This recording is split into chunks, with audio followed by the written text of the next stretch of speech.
Welcome to Tag Talks Happy Hour with Ajit Kara. One part small talk, all parts real talk. This is the part of the day when Ajit gets to know the people behind the job titles at Tag.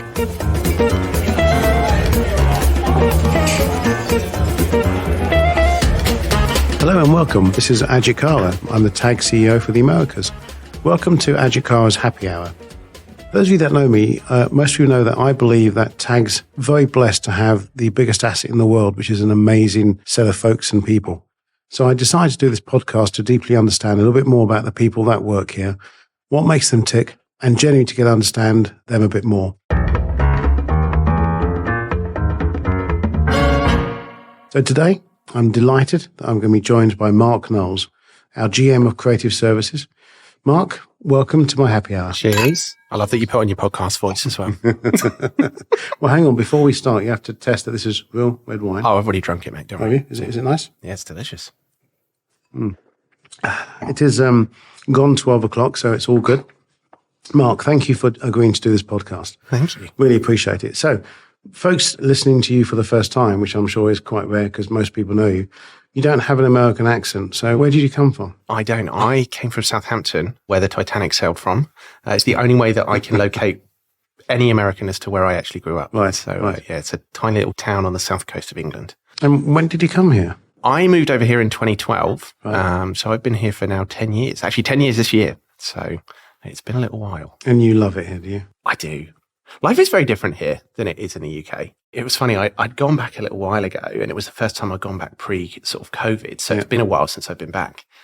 But I remembered it differently than when I was growing up. I almost remembered it like it was more from like a film almost. Right. So you sort of got that Harry Potter vibe, right? I lived in like this really tiny little smaller. village. Yes. The roads are smaller. Yeah, roads are smaller. You get the phosphorescent fuzz of like the lampposts in the middle of the night, and everything's really still and quiet. And But there's better bacon there. There is a lot better bacon there. Yeah. And chocolate and Marmite. Marmite, you're a Marmite man. I love Marmite. Are you a Bovril man? No, I don't eat either of them. Yeah. I don't want to cancel the podcast now. That's it. That's a wrap, guys. We're off. How else is it different? I noticed for me, it was, when I don't want you to offend anyone from the UK, but it's the lack of blue skies. I mean, they have blue skies, obviously, but when I came to the East Coast of America, I'm always surprised at how much blue light there is. And even if it's a snowstorm the next day, it's beautiful blue. And it just feels a different climate. I think you remember it with like rose tinted glasses, right? Like when you're there, you don't appreciate it for what it is. But I think when you go back, you sort of acknowledge the things that you loved and you miss, you know? Yeah. So I think when I go back, I'm actually really envious of my friends that have just grown up in that little lazy, sleepy town all their life. And they're still there. They've never moved. They're still in the same place they've always used to be. Something about that is quite attractive to me. I think I'm actually a lot older than I actually am, and I would like to retire now. And well, I think you look great for 92. My wife does believe that I should get more salt and pepper in my beard. So I think as I get older, that is a very impressive beard. Does that take a lot of grooming? None at all. None at all. That's natural. Just naturally this beautiful. That's amazing. So you moved not far from me. So you live in Stansfield, Connecticut. I know that because you do stalk me from time to time. I do. I like to drive past your house and just look, see if you're up middle of the night, see if you're in front of the window. Yeah. I have noticed that actually. But that's a nice part of the world to be. And what do you enjoy about Stansfield? Well, so funny enough, when I first met my wife, and many people know that I actually met my wife at work, she was a producer at Taylor James, and we met like 5 years ago. Yep. So she was from Connecticut originally, and I was going to go and buy a house in New Jersey when I met her. And she quickly put the kibosh on that and was like, no, you should come back up to Connecticut. It's lovely up there. And I think in going up there, it was much more similar to home, right? So it was kind of more like the typical sleepy village that I'd sort of grown up in a little bit. So I think there was sort of a parallel that I could draw.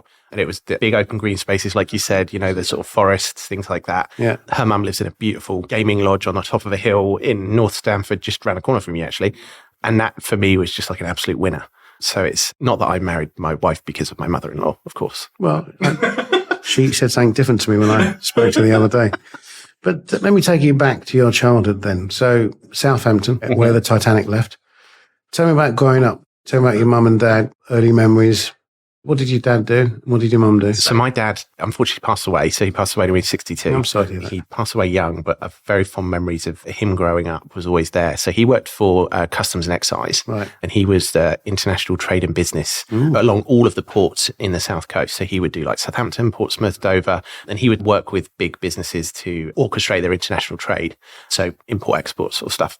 And then sort of later in his career, he became a bit of a delegate for Customs and Excise and a sort of representative meeting trade delegations that would sort of come into the country.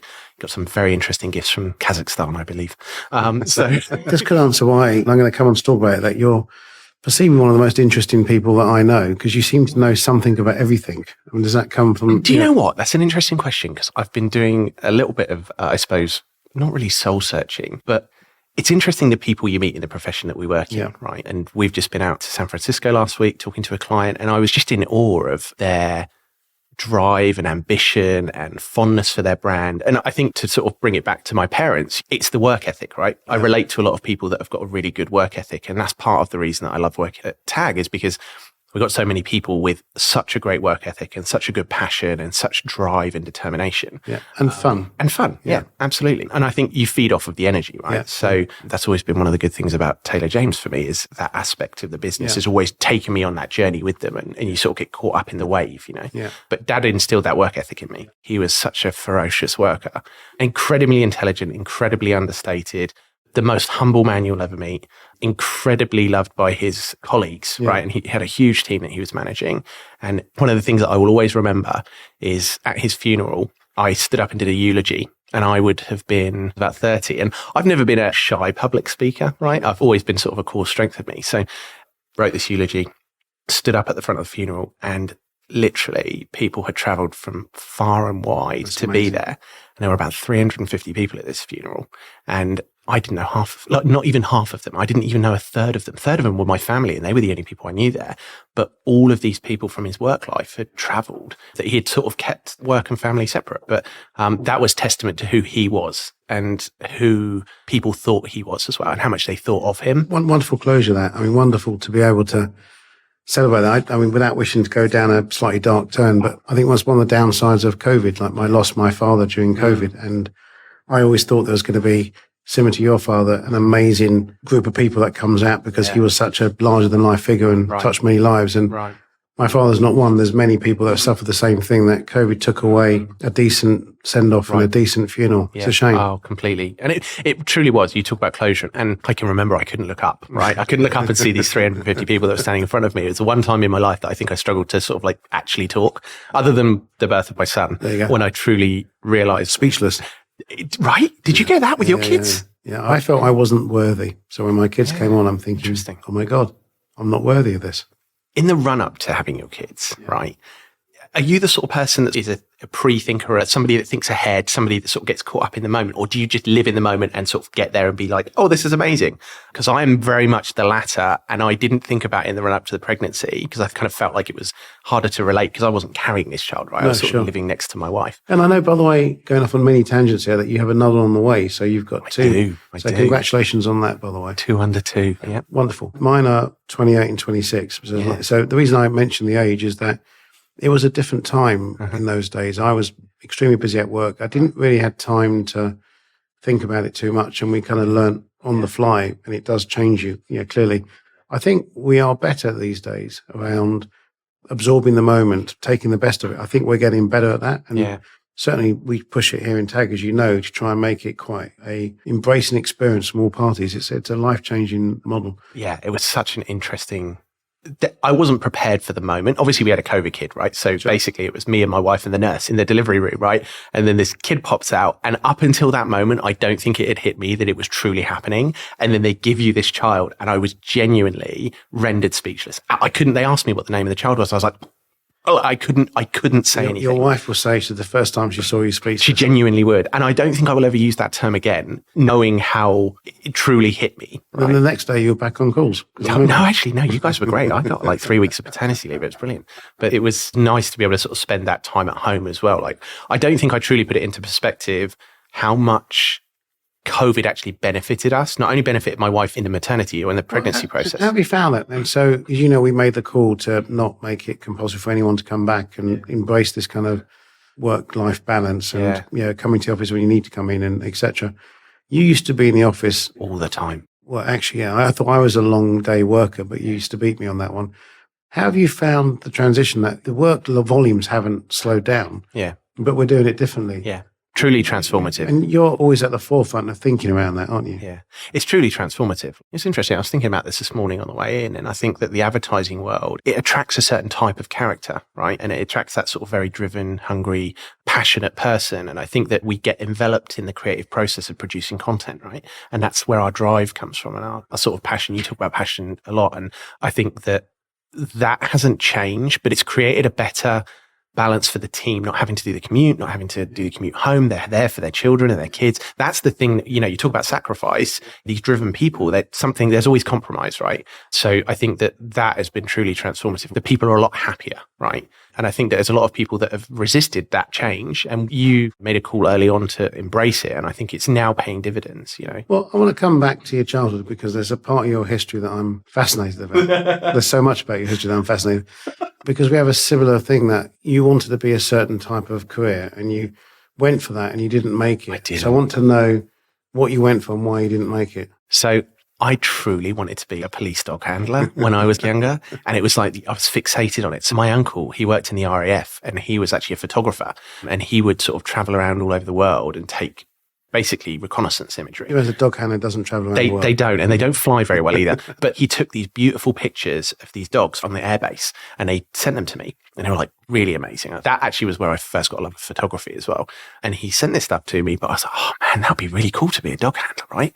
And then I think over time that kind of got into being a police dog handler, and I guess I'd sort of gone on that journey and convinced myself that's what I wanted to do. And then I had applied for it whilst I'd finished college. So I'd already studied computer animation at this point. I was living on the Isle of Wight and I had bought myself a book, right? And I don't actually read books an awful lot. I listen to audiobooks all the time. And I bought myself this book about preparing for the police kind of like exam. And I applied and got rejected like immediately. Honestly, I don't think I could have filed the application. They could have turned around quicker and gone, no, sorry. And I reflect on that because I'm genuinely curious. You don't get feedback as to why you didn't get in, right? So I'm genuinely curious as to why I didn't get in. The interesting thing about that is that, one, by the way, I wanted to be a police officer as well. Oh, yeah?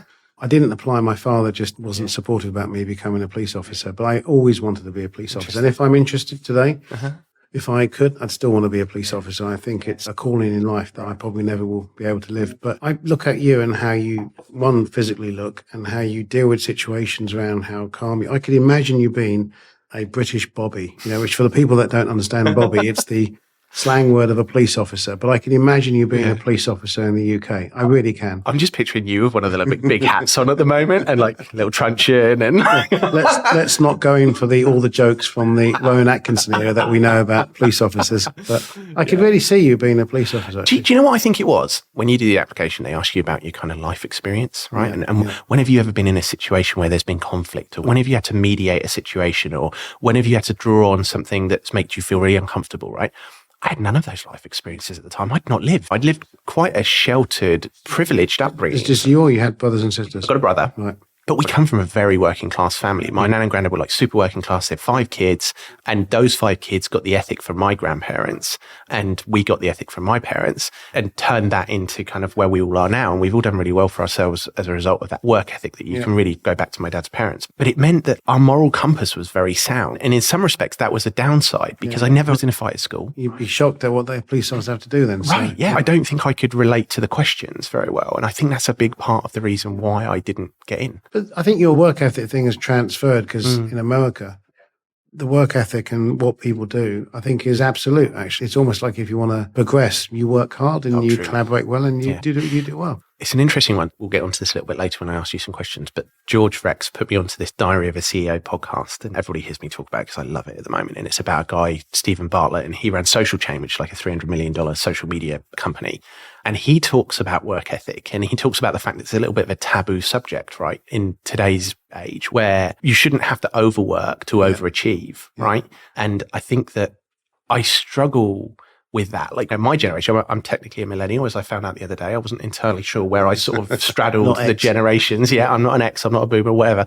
So I wasn't sure where I sort of sat on that. But we are the efficiency generation, right? We've micromanaged our time to the point where we can do more. And I think that translates into a different type of work ethic. Like I work hard. The only way I can do what I do is work hard. I'm not the most intelligent person in the room ever. I'm never the brightest spark, but I will work hard, right? That's how I didn't have good exams. I wasn't amazing at that stuff. But I had to work hard to do it. See, I think exams and other things are important, but they're tested in a moment in time. I think you've got intelligence in the right areas, and you've got people empathy, and you've got collaboration skills, you've got a hunger to learn. And I think I'm agreeing with you, because I realize that in the generation that I was growing up in, you had to be in before your boss and be there after your boss, and it's that kind of work thing. Mm-hmm. We've moved to an environment where people now measure you on your output. Yes. And that, through technologies, you may be paying a bill or checking your balances, or, the kind of mix of home and work is becoming intermingled. Yeah. And I think how you prioritize around that and understand that is actually quite important. And I think you do it really well. No, I think it's a fascinating shift. The acceleration is interesting as well. Like, I don't think we could have ever had such a transformative shift in work-life balance or working practices as COVID has brought on. But back to you, because your mind goes in so many different directions. I do. Thread of this podcast. I do. You're probably going to be one of my most challenging people to keep on some sort of conversation, because your mind, in a good way, does move in different directions all the time. And how do you actually keep abreast? Because the reason why I secretly call you the most interesting man is that you seem to know something about everything. So how do you create that level of knowledge? Do you read? Do you absorb? I mean, do you know what? I think it comes from computer animation, right? I loved it so much, and I still do. And I don't ever feel like I got the time to actually perfect my craft of being on the box and being an animator, but I love keeping up with the technology, the industry, and that has far-reaching effects. And I think the interesting thing about computer animation is that the skills that you learn across so many different disciplines, they actually transfer to a lot of things you wouldn't even think about, right? Because so many of the core skills that you have are traditional skills. It might be like 2D design or animation, or like things that harken back to the day of Disney, right?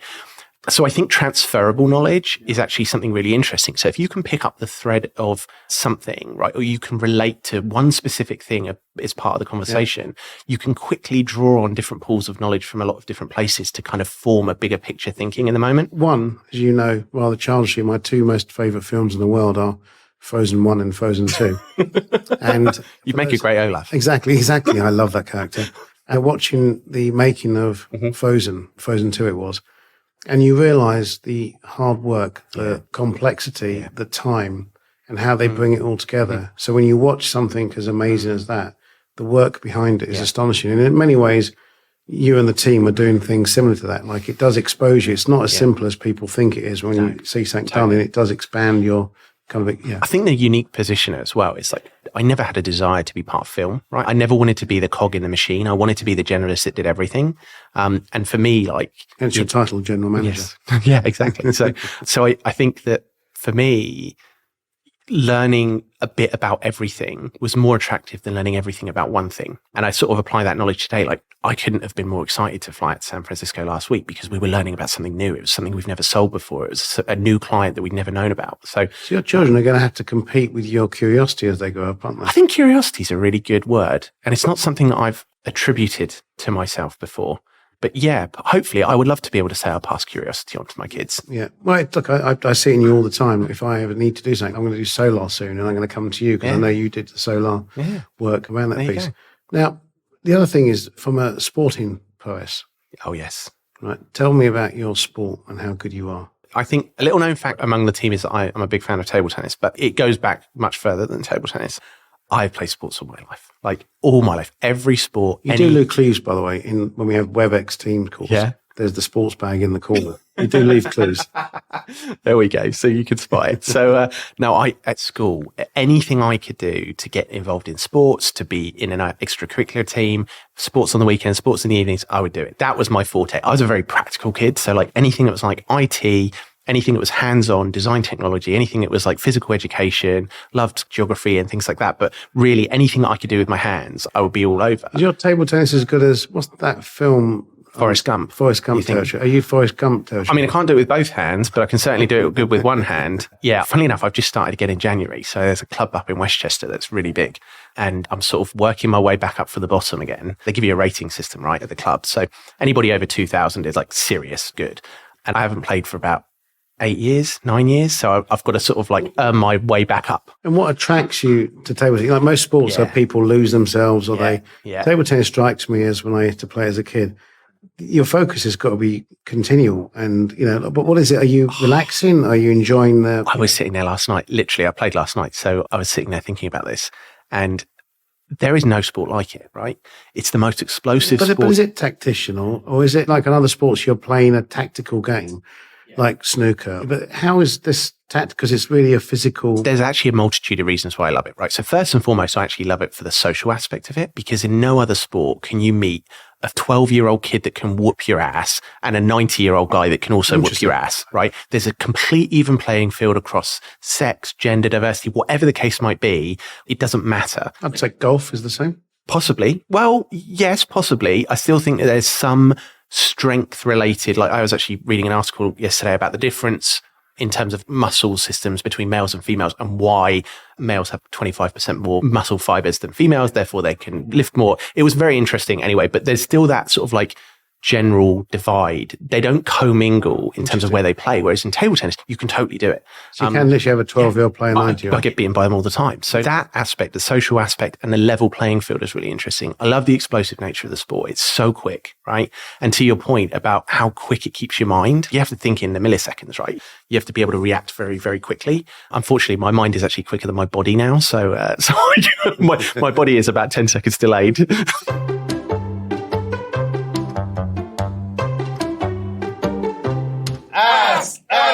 Anything.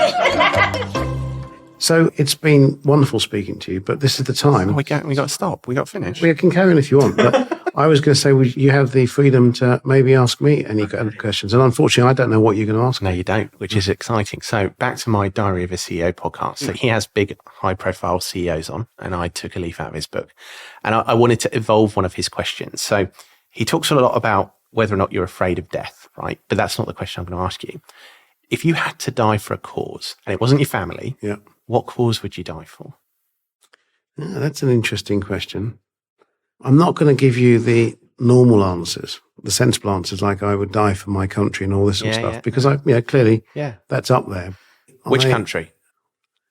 That's actually another good question. I was born in India, raised in the UK, and now I'm a citizen of America. Yeah. So I think all three of those, I still feel kinship to India, a kinship to the United Kingdom, and a kinship to, obviously, America. But I think I would die for silliness, humour. Yeah.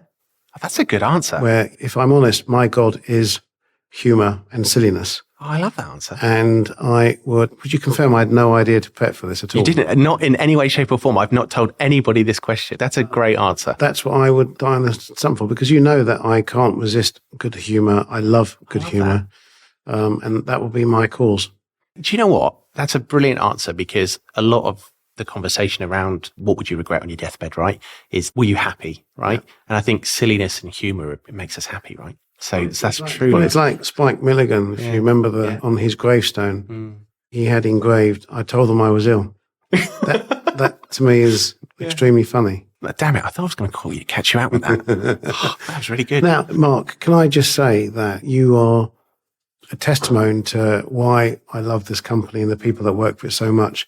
You have a wonderful passion for people, intellectual curiosity that I talked about is far-reaching. You get involved in all the right things. You are a good person, an interesting person, a growing family. Yeah. I wish you all happiness, success and health. Thank you. And want to thank you for being part of our business. Cheers. Cheers. Thank you. That is good wine. It is good wine, and I finished it. So. Join us soon for another episode of Tag Talks Happy Hour with Ajit Kara and learn more about the people behind the job titles at Tag.